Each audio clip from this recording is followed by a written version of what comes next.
Dopamine swipe, dopamine swipe. Followers, likes, double tap. Now they control your life. What is going on, beautiful people? Welcome back to the 817 podcast, where we talk about the lovely city of Fort Worth, Texas. We get into politics, business, culture, news, anything that impacts you as a resident. We share it every Monday morning, as we know you're busy with all the news going around locally, in the Metroplex, in the state, and we bring you the best 3 short stories, 1 big story, wins and losses every week, and sometimes we have guests.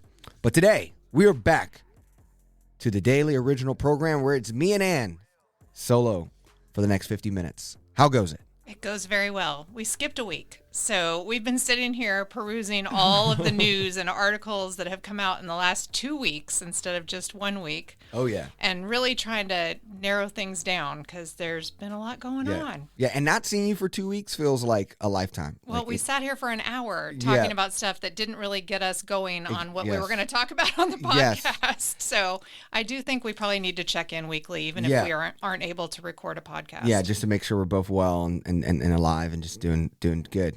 Also, we had Mother's Day. So Mother's Day weekend over hopefully all the mothers who listen to the pod or had a good weekend. Yeah, had a great weekend. Had their children check in. Yeah. Didn't rely on their spouses because, your spouse is not your child. Yeah. So they're not the ones that should be acknowledging you on Mother's Day. But they're texting the kids, hey, don't forget. I hope they are. Well, I got a text from one of my kids so far. We'll see. Yeah. And I went to Frisco for Mother's Day because that's where my brother lives up that way. And man, what a clean paradise of new stuff.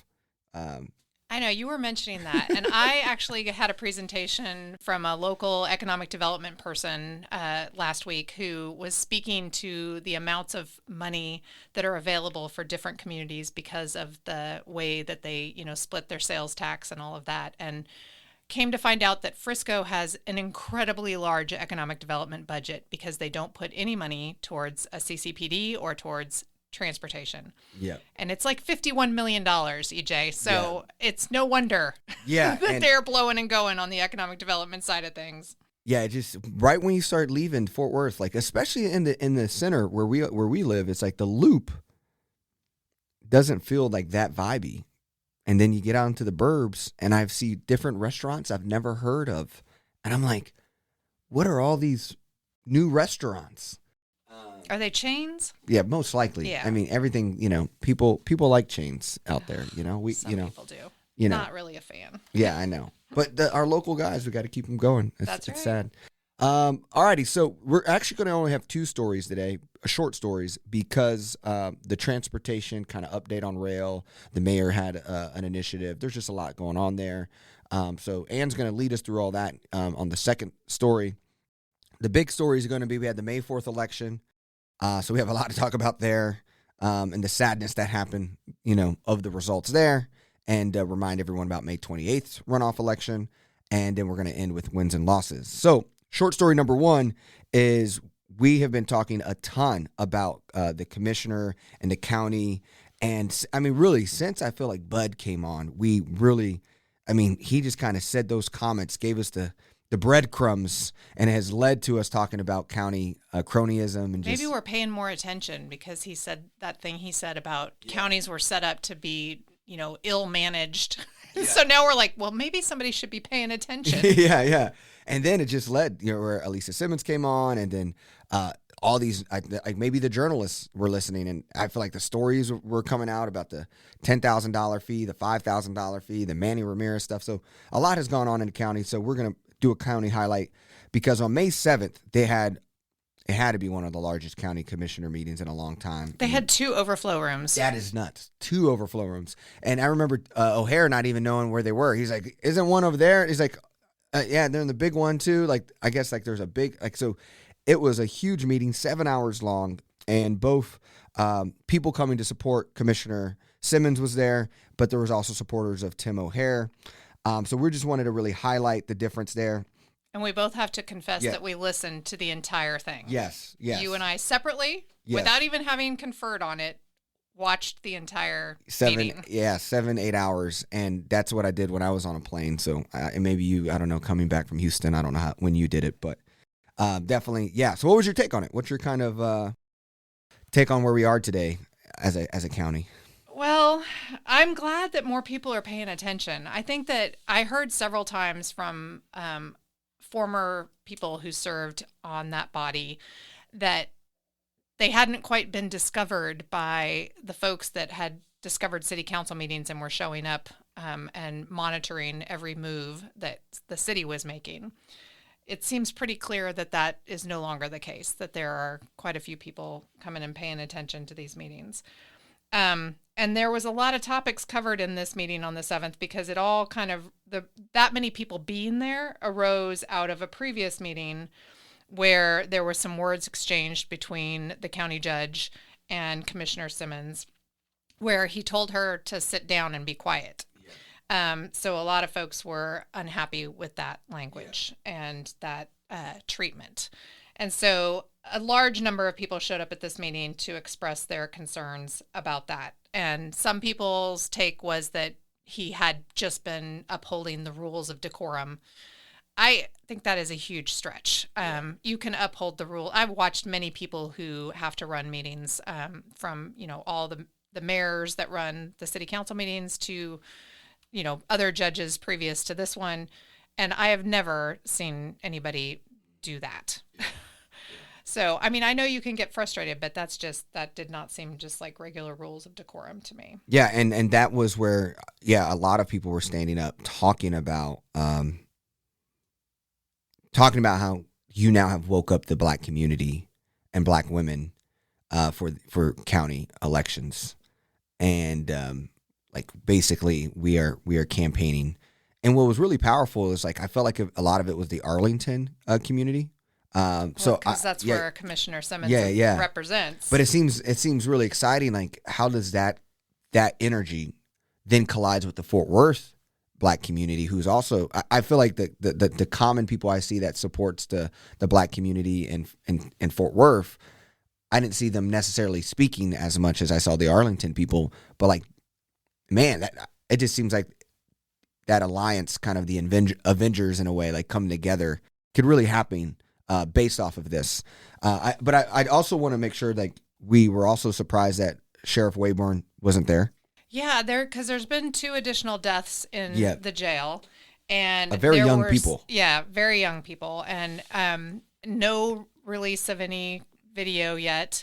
And family members of one of the gentlemen that have passed away in the jail were at this meeting as well. So that was incredibly emotionally impactful to hear from his sisters and his mother. And then I think that the staff and the commissioners had asked Sheriff Wayborn to come and give a presentation, and he declined to do so, which goes back to Bud Kennedy's comments about how the county is run, that nobody's the boss of anybody. So It's not like the county judge can make the sheriff come because he's elected in his own right. Mm-hmm. So I guess they just have to rely on his willingness to come. And I think those of us who vote then I guess need to impress upon him that when something like this happens, that he needs to be there to be heard, because the commissioner's staff basically just had to read the report that he sent. And then was not in a place to answer any questions that might come up. So that was eye-opening and unfortunate. Yeah, and then Phil Sorrells was also another one who was there to talk about the election integrity and funding and the productivity of why we need to continue to support it. He was really, I feel like, the drama queen of the leaders, knowing that this was going to be a big event, and he complained about, I've been here since 10 a.m., but every other resident that was sitting there has also been there as long as he has. Yeah, and you can also look at an agenda and see when the item that you're speaking on is coming up and get a little bit more of an idea of when that might happen, and not necessarily come at 10 a.m. if you're just there to present on one piece. But he went on to say, when he was asked if he would stay to hear the comments from the citizens who'd signed up to speak on the topic that he was presenting on before answering questions from the commissioners, and his response was that no, he needed to leave, and so he was going to leave. So then Commissioner Simmons was required to ask her questions before all the comments from the citizens were made. So I think that as another person who's elected by the people, it would have been nice if he had made the time to hear from everyone. People talked about that as well. Why are we wasting our tax dollars on election integrity when there's no signs of real evidence of that being in our system. And they talked about the Mansfield school board, I guess, election. Yeah, there was somebody who was on the ballot that was found to not be eligible, and nobody has, put a big emphasis on following up with that and seeing if that has some kind of election integrity piece that should be investigated and prosecuted. Yeah. Because I would say if you had to take like all the comments that were shared, I would say like 30% was Elisa Simmons, like, you don't speak to women like that. But I'd say the other 30% was freeing that lady who was being challenged for election fraud, right? Crystal Mason. That was the other 30%. So to me, that was a why. I mean, and for him to not be there for that when it was possibly the number one thing people were complaining about, or tied with Elisa's stuff. Well, they all say the reason they stood up that elections fraud thing is because they heard from all these people saying that that's what their number one concern was. Yeah. And I'm like, who are these people? Because it's not what I'm hearing in the community. And then, I mean, that's very anecdotal, I know. Yeah. But then there were a lot of people there to say, this is not what we think you should be spending your time on, but you're not going to stick around and hear those people say that. Yeah. And then the third, you had like the Tim O'Hare crowd there. There were people there. I wouldn't say that was third yet. I would say there was a handful of people. Like the ratio between fighting for Crystal Mason and I would say the deaths, the jail deaths would have been third. Like the amount of people who stood up for that. So then you had the jail deaths. You had the lady speak about her brother. Like that was really powerful as well. And then you would have, I feel like, the Tim O'Hare supporters. And most of those people were just political underbellies, like people who were endorsed by him, who like Schatzline. And it wasn't any just average people who showed up and took their day out, like the other people who were there. Yeah, I think the head of the Tarrant County GOP was there. Yeah. And some of the language he used was problematic. Yeah, so it was full. I mean, we did have Tarrant for Change spoke. Pamela spoke really eloquently as well. So there was definitely some leaders there on our side, but there was also just regular folks being concerned. And there were some folks that were saying, listen, we all need to figure out how to work together. And I think that does shine a light on the fact that some of these people have said that they're not here to work for all the people. And there were several people there that were saying, this is not okay. You need to be able to work together. And that goes back to a piece that Commissioner Simmons brought up in her interview with us about how the judge immediately said to her when they first met that he didn't think they would agree on anything. And she's like, I came into this wanting to work together with commissioners to get things done. But if you're just automatically going to come from a place of, we're ideologically so completely different that we will not ever agree on anything, and therefore we should just not even try, doesn't seem like somebody doing their full job. Yeah. And so, it was a full 8 hours. We'll have the link into it if you haven't seen it or you enjoy that kind of stuff. And I don't know if we caught all the articles that touched on that, so we'll try to add them to the show notes. But there was another Star Telegram piece asking a reality check as a new, I guess, article that they do. Would releasing the video of Tarrant County jail deaths really compromise the investigation? I know that the Fort Worth police have been criticized in the past for timeliness of releasing of different videos, and that timeline has been shortened greatly.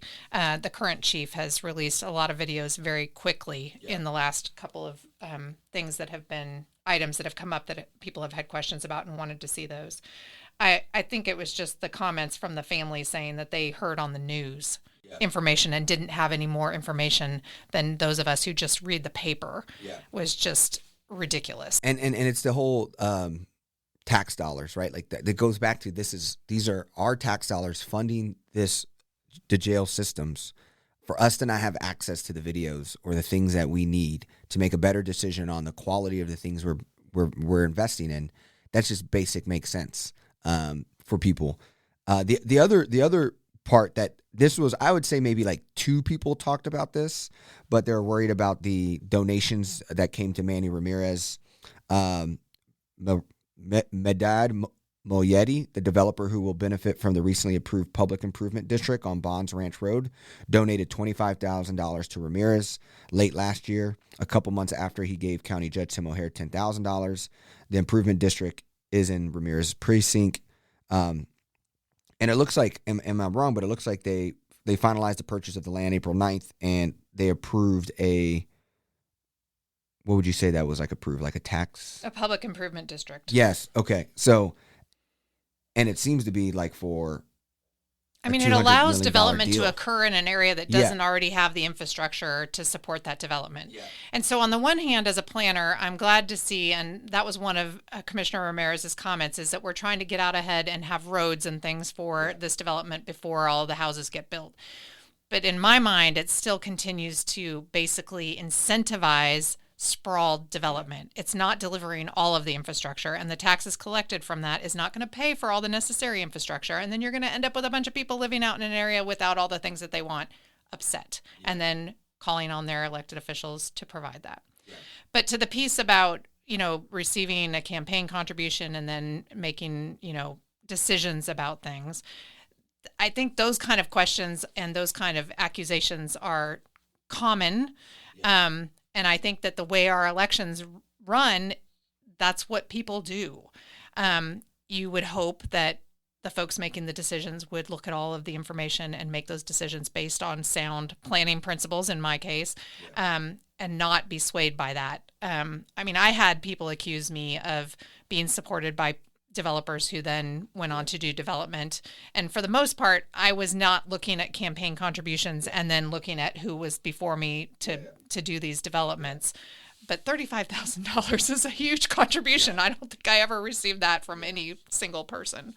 What is your, but the take that the ladies kind of shed in the program was like how irresponsible this developer has been. And like, if you look at his track record. Yeah, that was, and Commissioner Ramirez indicated that he had looked and hadn't seen anything problematic. But then with just a simple Google search, people brought forward lots of problematic things. So absolutely, I think that there probably needs to be a little bit more investigation into who we're choosing to do business with, if this is indeed the case. Watching the whole thing, the thing that I learned though, it's like, what would you give advice to people who stand up on the stage, stand up at the mic for, 3 minutes? Yeah, I think that. What's your advice? Because I have advice, even though I've never done it. But you actually had to see people do that. And I've been on both sides of it too. And it is nerve-wracking to get up on the side where your time is only 3 minutes. Yeah. The people up on the dais can speak as long as they want to. I think that what I have learned and what I have witnessed works most smoothly is to be prepared with written comments. Yeah. And I am always impressed with folks who adjust their written comments based on what they hear as the meeting's going on. So if other people say what you wanted to say, not repeating exactly what other people have said, but the only way to get across exactly what you want to say, unless you're some kind of really gifted speaker with, a great memory of everything, is to write down 3 minutes worth. Yeah. But then you also need to be prepared to shorten that 3 minutes, because there are many governmental bodies that will shorten the amount of time that they give people to speak right at the last minute as the meeting is starting, based on the number of people that have showed up to speak, which I find infuriating. Mm-hmm. I think if you were going to tell people that they have 3 minutes to speak, and then a bunch of people show up and you're annoyed that you're going to have to listen to things for a little bit more time than you thought you were going to have to because there's more people in the room, just buck up and listen to what everybody has to say. Yeah. Don't cut their time to 1 minute. That happens quite often, and that's frustrating. My take, what's your take on this? Like, to me, it's like, if I'm understanding the goal of going up there and speaking is to influence the commissioners to consider your pain point, and so make another decision. Yeah. And so, like, to me, if we're all getting up to stand up and it's 3-2 on the commissioner's court, that means you're trying to talk to Ficus or Ramirez to maybe get him to be the vote that comes over.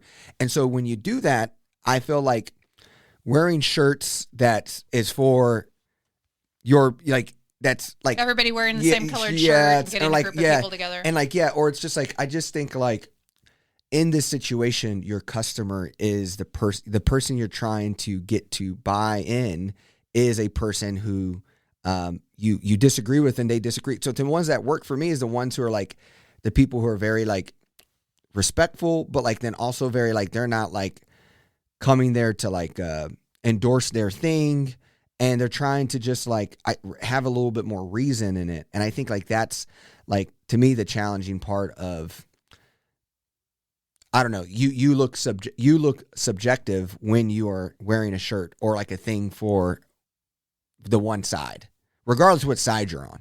Like, so are you saying you don't think they should do the shirt yeah, thing? I think you should be like the ones that work. Like to me, the one that always works is like this, like when this like subtle elder person shows up with like a bunch of papers and they're like super like, okay. And you're like, I don't know where this person's going to go.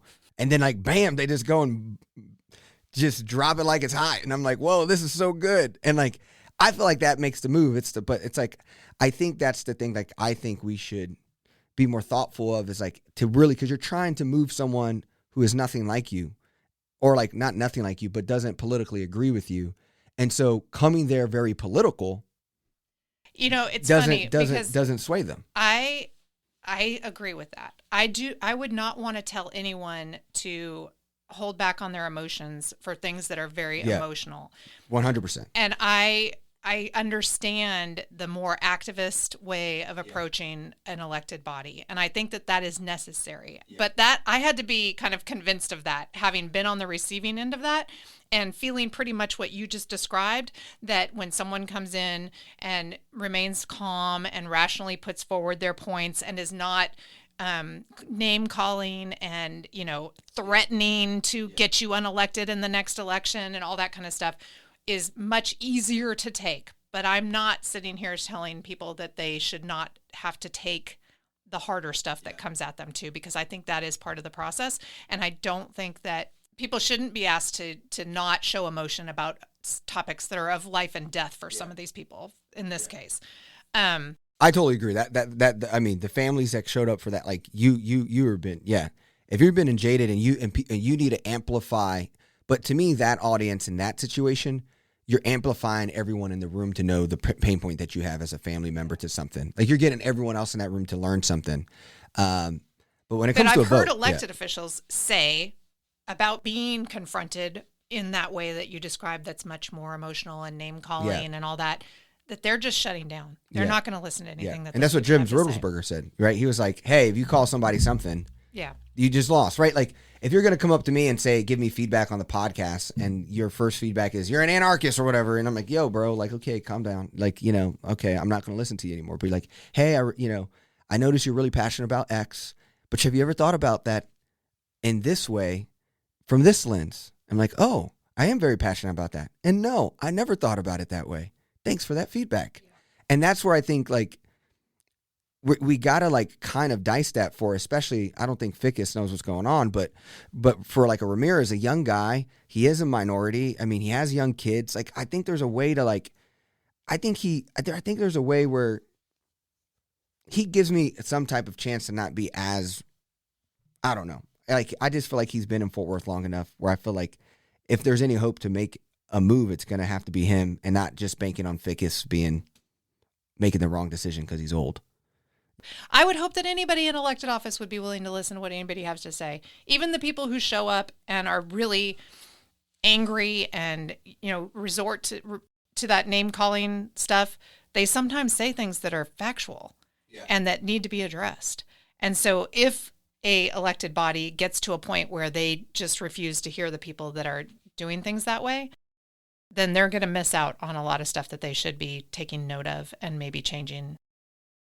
Yeah, and and you've seen that they have voted, right? They voted to change Garza, right? We were shipping people to Garza, but like we then tagged the whole managing the budget to that, right? So like they were like, oh, I can't say no to this because we're being wasteful with dollars, and then there was like inappropriate usage and not actually having responsible safety measures in that jail. So like they felt forced to have to follow through with what Commissioner Simmons' requests were there. And anyways, I just think there's more of that to happen. I was very annoyed about the property tax people, just because you're a growing city with growing stuff to build and a smaller budget, inflation and cost of doing things is high. So like you have more people to serve. It costs more to serve people, but we're spending less money to build the future of our city. Like it just like, and then all of it, like you said, Frisco's not pitting all their money to cops, and we are. And so then now you have to create all these random tax things on people, so that they can get their recycle bin picked up, and so it's just get their streets paved. yeah. Or restriped. Yeah. So anyways, very, very, very, I think a good part for us. Like I want to see what happens from that meeting, but let's go ahead and move into short story number 2. So as per usual, there are a ton of stories about transportation and transit. And so when we started going through all the stories, I basically said to EJ that I thought having short story number 2 and 3 together and not having 2 separate ones, and I'm not even sure, they could break out into 2 slightly different takes on transportation stories that are in the news this last couple of weeks, but we're just kind of lumping them all together, and hopefully it makes a little bit of sense. So one of the first stories was a article about a new transportation for people with disabilities that's coming to Dallas-Fort Worth, and it was in the Culture Map Fort Worth publication. And it's a new transportation option that's serving seniors and people with disabilities. It's debuting in Arlington, and it's called Tootle Transport, and it's a non-emergency medical transportation company founded in Chicago that's now available in Arlington, a city known for its lack of transportation options, as well as Denton, Johnson, Dallas, and Ellis counties. I don't want to go into a great deal of detail here, but basically after having gone to Houston this last weekend to talk about pedestrian safety and Vision Zero, which is, trying to stop the streak of deaths on Texas roadways, the answer to all of this is more robust multimodal transportation. And having these individual little vehicles trying to run around is not a cost-effective thing. So as much as people are constantly complaining about how public transit would have to be subsidized, all of this has to be subsidized or cost a ton of money. So I don't see this as, I want people who have disabilities to be able to get places. But if you provide robust multimodal transportation that has accessibility components to it, you can move the very young who cannot drive, the very old who should not drive, and those that have mobility issues, be them physical or visual. And I learned a lot about that at this conference that I went to on pedestrian safety. And then I had a personal experience that kind of highlights that we'll get to in our wins and losses. But that was the first thing. There was another story with the Fort Worth Report, and feel free to chime in with your thoughts on any of this. Otherwise, I thought the crazy part of the Culture Map one was a one-way trip is $69 plus $4 a mile. Right. And when you look at the breakdown of Trinity Metro's budget, the Zip Zone is highly expensive per ride as well. And people love the Zip Zone. I used the Zip Zone when I came back from Houston. But it's like $30-something a ride. So these are very expensive ways of moving people around. Yeah. So then there was another article in the Fort Worth Report called Study Looks to Reconnect and Redevelop Fort Worth's Butler Place. I went to a public meeting on this. They are looking at the fact that Butler Place is surrounded by railroad tracks and highways, and how it's right on the edge of downtown, and how there needs to be connectivity. And I think that's great. But this is one of many studies that the city is doing right now and coming up with plans to kind of improve this. And part of the reason that this is all necessary is because our focus has been so much on car-centric development, and that type of development has led to land use situations that are less than ideal. And retrofitting after the fact is a much harder way to do it, but a worthwhile way to do it, in my opinion. And I'm going to end with the article that I think gives kind of some hope. But there was also a article about Houston Dallas bullet train could be built within the next decade, according to Amtrak, who has now taken up that high-speed rail effort. And so the long-awaited Texas bullet train from Houston to Dallas could be built within 10 years, according to the Amtrak executives. During the Southwest Rail Conference that I also attended, Amtrak's Senior Vice President Andy Byford reaffirmed that the National Rail Company is collaborating with its partners, Texas Central, to hopefully build this high-speed rail, which would be fantastic because I took a bus, a very nice bus, the Vaughn Lane, to Houston last weekend for my conferences that I just described. And the bus took 4 hours, or just under 4 hours. And it was a nice, comfortable ride. I did not have to do the driving. That was a huge benefit. And I had a nice, comfortable seat. They served me food. It was fantastic. But Nice. high-speed rail, 90 minutes. Wow. Yeah, that would be way more fantastic. And what it would do for the Texas Triangle is just bananas. Yeah. Yeah. Yeah, it would be great. So there was an article talking about TexRail's extension to the medical district. It had a headline that I felt like was a little bit clickbaity, kind of making it sound like this was in jeopardy. They're working on getting a federal grant, but they do have a substantial amount of the funding, and I don't believe that this is in jeopardy, but if it is, I would call everyone to action and encourage them to be supportive of the extension of TexRail to the medical district. And then hopefully after that to the Barry University kind of area, so that we can have connectivity to that part of Fort Worth as well. But the final article that I was going to put into this short stories, multiple short stories on transportation, is an announcement that Fort Worth is going to explore urban rail development linking the city's entertainment districts. Fort Worth's mayor's office on Thursday morning unveiled a committee to explore opportunities, quote unquote, for development of urban rail in the city. The Urban Rail Committee supporting economic development and tourism will begin meetings this summer through the end of 2024, according to the press release, and the group's inception signals a more serious commitment from Fort Worth leaders to fill the gap in the city's transportation infrastructure. And I am excited to let everyone know, if you didn't read the article already, that I am on this task force or committee and look forward to working alongside. We had our first meeting, which was via Zoom, to just kind of see each other's faces and hear from the mayor and hear her appreciation for our willingness to serve. But because Fort Worth remains one of the fastest growing cities in America, and we need to kind of get a hold of that, we're going to be the largest metro region in the country.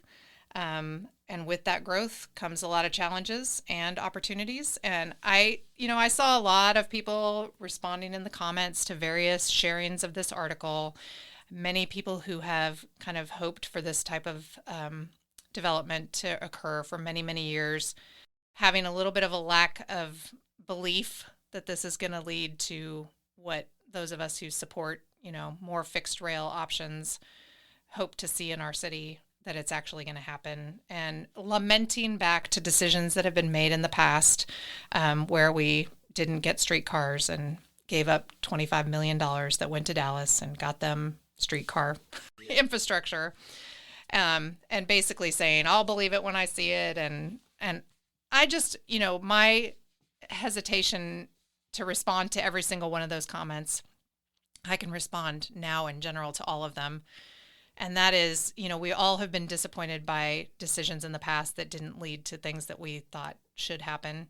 And I pointed to the expense that comes with retrofitting after the fact. But in my statewide advocacy work that I'm doing, I see every day the improvements that have been made in other communities that have, in Texas, not just other states, but in Texas. My trip to Houston, got to ride on the light rail, walked out of my hotel room in downtown Houston, walked less than a half a block, got on the light rail. It costs $1. Yeah. $1 for each ride in Houston. Yeah. So a bus ride, $1. Light rail ride, $1. Yeah. Downtown Houston's nice. Did you do the food halls or anything? Or did you I walk did. Yes. I went over to that post office that got retrofitted Yeah. into a food hall. I have pictures on my Facebook, so you should go check those out. My dad, who's not even a huge fan of Texas at all, he was very unhappy when I moved here 34 years ago. He responded to my pictures of Houston, mostly in the downtown area, and said, my perception of Houston is much improved from these photographs that you have shared. And they were getting a ton of rain, and there was a lot of flooding. And in fact, they even said that some of the flooding was worse than Hurricane Harvey. Yeah. And the downtown area, when you would go over by the river, there were places where the trail and the stairs would go down to the river's edge, and the river's edge was definitely coming up the stairs. Yeah. So there was definite flooding issues. But I was very impressed with their public transportation. So, well, I know you have a loss that's also connected to this. So everyone's going to have to hear the loss of the rest of the story. The rest of the story about transportation in Houston. So let's go ahead and move into the big story. All right, people. So to be honest, the big story is probably the reason why I've been a little sad, or I'm like, man, Fort Worth being Fort Worth, or Tarrant County being Tarrant County. But we had the results of May 4th election. And so we had nearly 1.3 million people registered to vote in Tarrant County, only 6.52%. So that's 83,000 people voted in the May 4th election. Almost 50,000 voters casted a ballot in person during early voting, and 6,434 people voted by mail. We're not going to read every kind of outcome. I mean, the positive outcome is that we supported the hot tax for the downtown Fort Worth. And I want to reiterate on that one, because everybody kept talking about how it was for the expansion of the convention center. Yeah. And some people had, a bee in their bonnet about whether that should happen or not. But this tax will continue to be collected and will support other things in Fort Worth that, it's dollars coming out of people who are visiting our city, not taxpayer dollars coming from those of us that live here. And my hope is that someday, and I will keep saying this, that we will start putting some of this funding from the hot tax, the hotel occupancy tax, towards the arts in Fort Worth, because I think that is just getting diminished and diminished and diminished. And they put forward economic development reports that show the return on investment to the dollars put into the arts every year. And it's so frustrating to not have them be rewarded with funding that supports that, because the city is benefiting from all of their work. That's another thing I actually love about Houston is their museums. And there's a lot of very affordable museums, and me and my friends would just grab coffees and then roll through and have a great 3 hours. Yeah, that was one of the things I didn't make it to on the final days that I was there. I had a couple of recommendations for some museums to visit, and I was not able to do that. So about 72% of the voters chose to support the proposal with their vote. So we had 72% of it wasn't like a close one. It wasn't like school board, trying to get middle schools, high quality arts or facilities, which was very close. This was 72% vote. So that's good to see. But the other big kind of piece about this is that candidates endorsed by County Judge Tim O'Hare swept Tarrant Appraisal District election. A slate of candidates were supported by more than $70,000 in PAC funding, has won the race for 3 new Tarrant appraisal districts. Eric Morris, a Haltom City member who won the race for place 1 with 53.9% of the vote. And then Callie Rigney, Hollyville Mayor's Pro Team, won the race for place 2. Matt Bryant, a real estate investor, won for place 3 with 50.5% of the vote. That was where our candidate Lee Henderson and Fort Worth resident got 31% of the vote. Was very close for a runoff with being able to make that magic happen. Maury Rigney and Bryant far outpaced their rivals in both fundraising and money spent. The trio contributed more than $54,000 to Tarrant Taxpayer Advocate PAC, which has spent $71,000 on direct mailers text consulting for the slate. Yes, everyone at the commissioner court is yelling at Tim O'Hare. We're telling him we need to change, we need to do stuff, but yet the elections continue to show that he has power, and the voices of people who actually go out and vote picks O'Hare's agenda. So what is your, obviously we do this every year in local elections.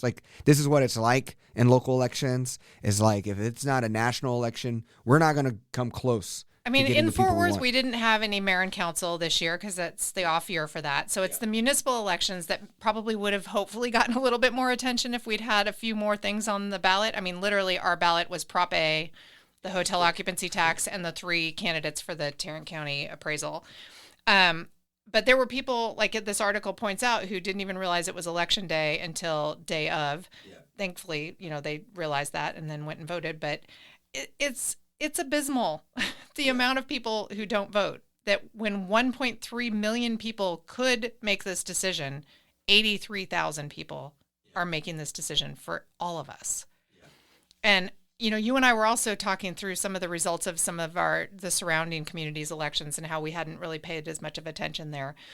But I think similar things are happening there too. And the ramifications, when you actually look at what people care about, they do care about affordable housing, the cost of their houses, how can I afford to live, property taxes, and all that. And so what you just did is you pit someone who's very pro cutting all free of markets. That. Yeah, and like free markets and like very pro like keeping the biggest crime right now, in my opinion, what we should be protesting in the streets is how JP Morgan and BlackRock and these people are just buying up every house and everything, and how normal people can't buy homes, and these homes are getting outrageous.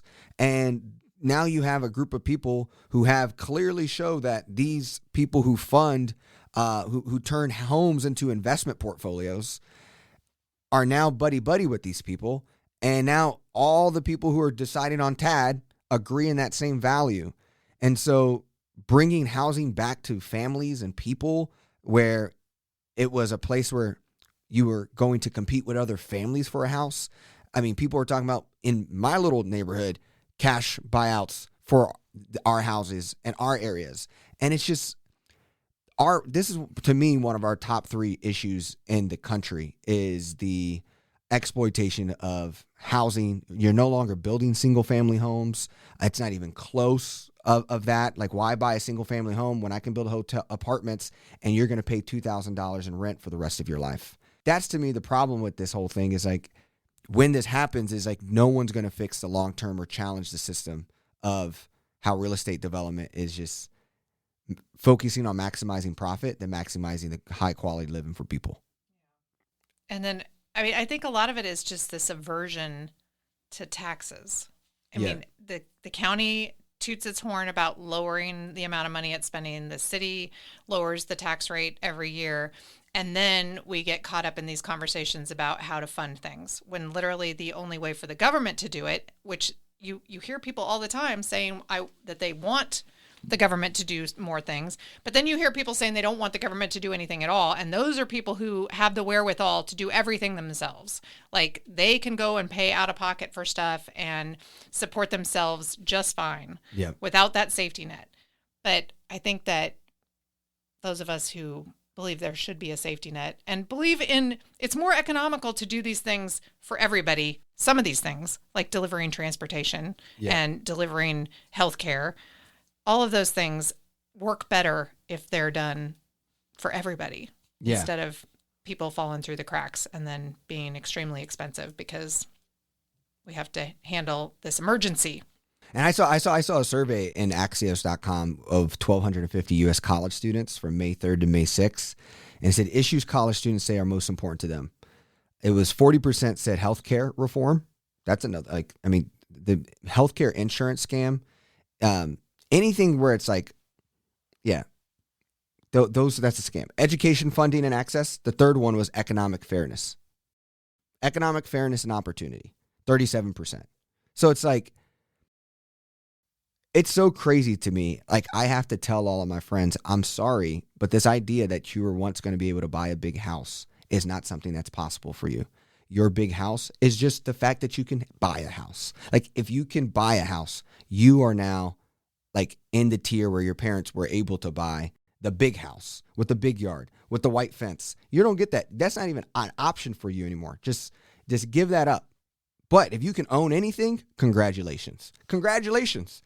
I just wish the big house wasn't the ideal thing. Yeah. I mean, you look back at the sizes of houses that our families grew up in, and we shared bathrooms, all the things, these very, not tiny houses, but like reasonably sized houses.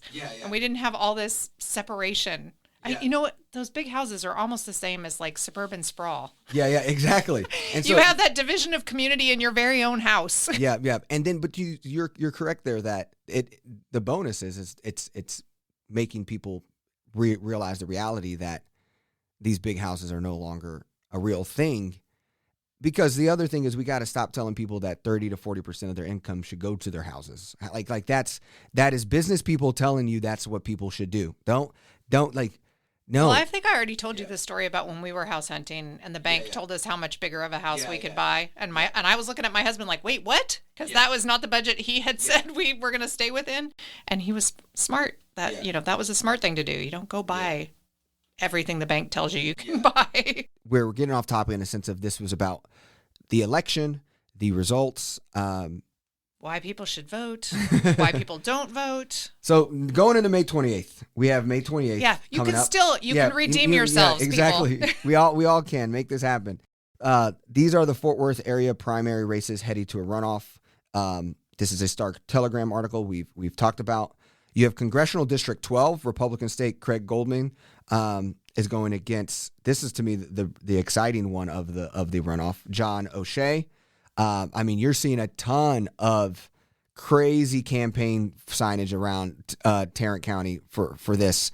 But to me, this race makes me mad that because I voted in the Democratic side, I won't be able to participate in that. This vote right here, I told you off pod, I might be a Republican for the next 10 years, voting to make sure crazies like John O'Shea don't win against less crazy Craig Goldman, who still supports school vouchers, and that's really bad. That's where we are in Texas, guys. Like, Craig Goldman has signs out on highways saying that he supports election fraud and, and open borders. And open borders. I mean, every possible thing and it's insane. And this whole new trend of sticking signs next to somebody else's sign that is trying to disparage them. Yeah. I mean, if you have someone who supports you, they sometimes collaborate to put a sign next to your sign that says this organization supports this candidate. Yeah. But this election is the first time I've seen this whole putting up signs on either side of somebody's signs to say something that you think is going to dissuade people from voting for them. And I think it doesn't. And then sending mailers that basically try to criticize the other. And so if you did not vote in the primary election, power for you, my recommendation is voting in the Republican side, because I mean, man, the Democrats that just were on our pod are going to get mad at me for saying that. So, do what you need to do. If you're passionate about that too. I mean, this to me is the most important one, right? You have the opportunity, if it's the most important one to you and you missed the runoff as a Democrat, you can vote in the Republican side if you feel for. This is what Bud Kennedy talked about doing. If this is your most concerning part of the election, do that. But if you have more concerns on the Democratic side, do that. I think what it boils down to is that just be informed, figure out where you fit, and do something. Yeah, as my father-in-law used to say, do something. Yeah. The other big one, obviously, this is where you will vote for Kathleen Hicks or Roderick Miles. We had both of those awesome people on our pod.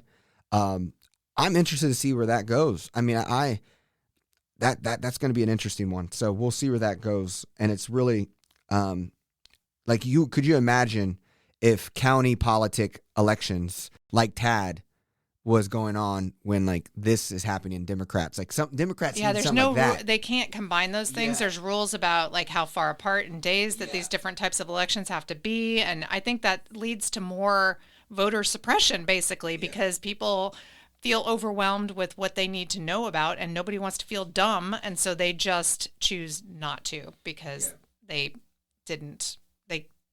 can't find the answers. There's also Texas House District 97. Republicans will have Cheryl Bean and John McQueenie. Democrats will have Diane Simmons and Carlos Walker. Then there's the county commissioner race as well, right? Yep. And then you have the Texas House District 91. That will be Tex Representative Stephanie Click, a Fort Worth Republican, and Representative Day Lowe are set for a runoff. And trying to see if there's anyone in the Democratic side for that. Click was endorsed by Paxson. That's lovely. Texas House District 64, Texas Rep. Lynn Stuckey lagged behind Andy Hooper, a software engineer who had endorsement by Ken Paxson. Stuckey's support from Texas Governor Abbott. Oh, so 64 has Abbott picking one and Paxson picking the other. The two There's a Republic- split like that in 97 too, I think. Yeah. At least in this article. This article is older. This is right after the results. This is a May 6th story. March 6th story. So, but it's the only one I could find that showed who won and what to expect to vote for. I was Googling, I was looking for other things. So it also just shows how difficult it is to help people actually vote. The Tarrant County's website's a dinosaur, so that's difficult to find. But anywho, those are what you have. I don't expect a large turnout. I think it'll be a larger turnout than the May 4th election. Yeah, I think that in Fort Worth especially, because the May 4th election had such a small amount of stuff, and it was a countywide, like the tax assessor thing was a countywide thing, but other than the three candidates that won having that PAC supporting them, the other candidates were all kind of grassroots and didn't have the ability to do countywide outreach. I also believe, though, like, I don't know how you can do that, but I just believe county, like, they're doing this on purpose. Like, let's get all this county stuff when Fort Worth won't be excited to vote. Because they know if Fort Worth's excited to vote, then they're threatened. But if you have an anchor mother city that is responsible for half of your population, you should have to have a county election when there is enough stuff. Which they had the hot tax this year. So Yeah. they could argue that they did. It's an off year for bond elections. It's an off year for city council. But these off years are the ones where they get us. Yeah. And they do this. Like, this is when they And actually I don't know. I mean, they're not going to change when, Yeah. and they're not going to, this was a state Yeah. legislature change to add the three tax appraiser people. And so, And that's what I'm talking about. yeah, who's so setting they're up doing this it way. in off years on purpose. Is what yeah, you're saying. yeah, Okay. the state is. Yeah. Because- I got it. so- I got it. And that's why Frisco was able to do what Frisco's does, is because these big cities, why would you allow them to boost their economic mobility? Because they're the cities that are voting against you. So let's make the Friscos and Collin County succeed. They're trying to build cities without democratic accountability. And so now they're also trying to do the same with other parts of voter elections and real estate appraisals. So let's go ahead and move into wins and losses. Basically, the action today on this episode is to mark May 28th on your calendar and participate. All right, just participate. And this is good lifting as we get closer to November, where we'll have a lot of people. Practice. Yes, Muscle practice. memory. Yes. Cool. So we're going to move into wins and losses, and we're going to start with your loss, and then we're going to end on wins. What's your loss? So my loss is an experience that I had in Houston. I went down to Houston to attend a pedestrian safety summit and a Vision Zero summit. And for those of you who don't know, I mean, pedestrian safety is just a lot of people in cities and counties and states working towards making infrastructure safer for pedestrians, which makes it safer for basically all users. And Vision Zero is an initiative to end the streak of deaths on roadways. And it started, it's international. People are doing Vision Zero internationally, much more successfully, maybe in other places, because as I've shared with folks over and over again, Texas has not had a death-free day on our roadways since November 7th of the year 2000. So it was great to be down there with like-minded people who have been in this statewide advocacy work for, years and years and years, and to be physically present with these people again. That was fantastic. But the last session that I went to in the pedestrian safety panel was one on accessibility and some new rules about making sure that if you are doing construction in a sidewalk, that you are letting the users know that they have alternative routes. When you do constructions on roads, usually detours are there, all that stuff, signage, everything. But you don't think about the fact that there are people who walk down a sidewalk who may have mobility issues, may have visual issues, not being able to see. And there's some new rules beyond ADA that are now required for, in dealing with all of that. for that summit, I went to look and see how I could get there via transportation from downtown Houston and found that it was very disconnected from the bus route. I would have had to walk a mile once I got off the bus from downtown out to where this convention was being held. And so I took an Uber to get there in the morning because it was rainy and all of that. And it cost $33 to take an Uber. And it took about 20 minutes. On the way back, the weather was beautiful. It was sunshiny. I decided I was going to do the whole walk to the bus stop and take the bus back into downtown.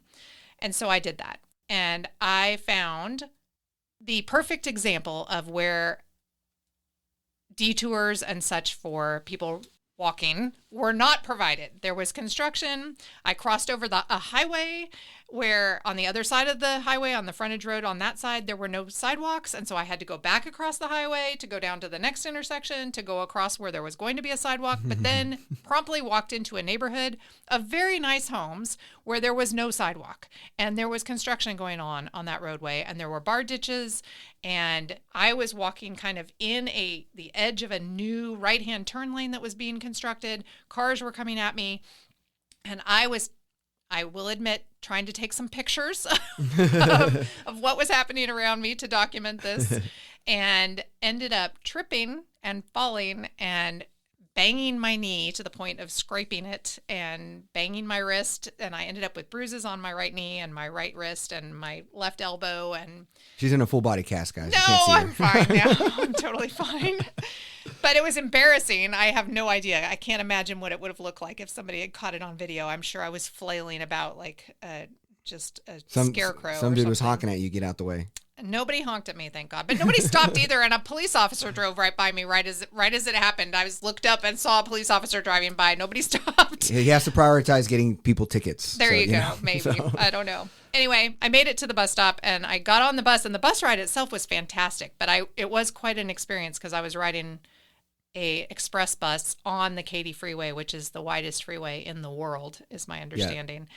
And I had to resist taking pictures out the window of the bus. I was on the bus with a lot of, Houstonians that I'm sure would have thought that I was some kind of crazy woman treating a bus ride like a Disney ride. Yeah. But that's what it felt like to me.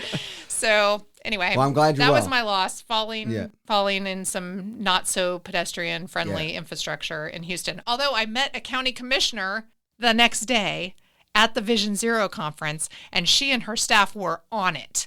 They wanted to know exactly where this had happened. They thought it might be in their district, and even if it wasn't, they were taking notes, and they were going to go and look into this situation. So, very responsive county commissioner down there in Houston. Must be nice. It was lovely. Yeah. It was lovely.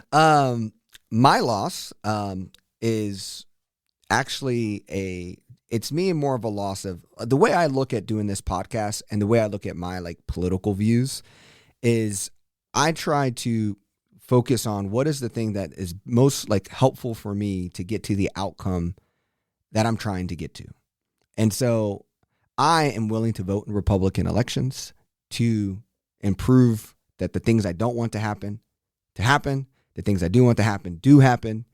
And one of the things that I'm always about is like the narrative speak of like how we talk about just because what's power is when average people start saying things that people think is true. So the thing that's a loss in Texas is that everyone talks as if Californians are a horrible state. Californians are not like everyone's leaving California and they're moving to Texas. So the loss is people who constantly hold up that narrative because California had last year in 2023 grew their population by 0.2%. They are growing again. So post-pandemic, and it was because of the pandemic, they had a decline, but they've had a skyrocket growth up until then. So now they're back on the rebound of actually growing. So if anyone tells you California is not growing in population, that is not true. They are growing in population. You know why? Because people want to live there, because it is a beautiful place. And San Francisco and San Jose, outside of Dallas, and is the second, third economically most successful at creating jobs and growing GDP. But yes, Texas is doing phenomenal, but this whole idea that California isn't is crazy. So that also leads me to my win, so we can leave with Ann on her win, because hers is more directly about Fort Worth. Texas will add more grid batteries than any other state in 2024. here's what's cool. California and Texas have a new clean energy a competition where who gets the most grid batteries. So a lot of people say the problem with solar is that solar is unable to, when it gets dark, we don't have any way to store it. The best way to store it is with batteries. And what's really cool about what California has done is that they actually already have their storage batteries online. And so they're showing the power of the batteries being a high part of their megawatts due to these batteries. Like post 8 p.m. shows that they're using the energy from solar through what the batteries are able to collect to get upwards of 5K additional megawatts of support on energy. And so anyways, even though California does always out innovate Texas because people who have innovative degrees live in California, even if population is shrinking. But Texas developers are expected to complete 6.4 gigawatts of new grid battery capacity in Texas this year, according to the Federal Energy Information Administration. That is more than double the 5.6 gigawatt of battery capacity it ended 2023 with. It also has a much battery capacity as the entire United States built last year. So Texas is participating and using batteries to store solar. California was first. They were innovating at this, but because obviously California does have speed issues, Texas is now passing in, and that's really the relationship between California and Texas. California innovates, actually does something profound. Texas is the wild, wild west, and we don't think about anything. So then we have a lot of land to allow the innovations that California make and take advantage of them. It's a win that we took advantage of this because solar is a big part of our success, and it's why Texas is becoming probably the place that is going to get affordable alternative electrification for our society and not be solely a majority fossil fuel based system. And hopefully support the grid so that it doesn't go out again. Yeah, and the grid. Yes, correct. So that is my win. I will have that in the show notes, but I just thought it was a unique Texas stat that showed up about the growth in batteries in the state. So my win is kind of hearkening back to the conversation on transportation, and that is being appointed to serve on this urban rail committee. I appreciate the ability to continue to serve in these capacities in order to influence and hopefully bring sound planning principles and robust multimodal transit to our community. I think we did kind of land on a lot of the things that we struggle with here and don't want to leave people on a low note of the negatives, but on a high note of the importance of, even if you're frustrated that maybe some things weren't done in the way you wish they had been done back in the day, that there's still opportunity to correct those wrongs and move forward with better solutions. But this is also a call to action because it is going to take all of you being supportive of these things going forward as well. And there are opportunities for you beyond listening to the podcast to learn about ways that you can plug in and be involved. One of those is the nonprofit I work for, Community Design Fort Worth, has a calendar. We try to put up there all the opportunities that the city is providing of ways that you can be involved, that the Council of Governments is having available, that TxDOT is having available, all of the ways that they claim to want to hear from you and have you be engaged. We try to share. And then also the city of Fort Worth has launched an engagement platform and are going into budget right now and doing a lot of interactive stuff at their public meetings and showing up at other things and recognizing that they need to be in places where people are already gathered and not just expect people to come to public meetings. So let's end on a note of what we can do going forward to make things a better future for all Fort Worthians. This is why I'm glad you are a part of the 817 podcast. You always make sure we can end on a positive. And man, this honestly, not having an interview guest, I'm kind of lost stamina. We went for an hour and I'm kind of tired. Like I need a break. Like, we used to do this a lot. We also record this on Mother's Day, and so today is Mother's Day, and Yeah. I am off to do Mother's Day things this Yes, afternoon. yes. So I'm happy that we're back, but we need to stop skipping weeks, I think. Yeah. And we do have possible interviews coming up as well. Yeah, we don't want to give away. Yeah. You know, you always say, just in case somebody has to not come, but I did mention to somebody that there might be somebody that would be broadly recognized coming on the pod coming up. Yep, and we got to prepare for that. So here we go. You guys have a wonderful week, and we'll see you next week on the 817 Podcast. Have a great week. Swipe, dopamine swipe, dopamine swipe. Follow us, likes, double tap. Now they control your life, control your life. Dopamine swipe, dopamine swipe. Follow us, like, double tap. Now they control your life.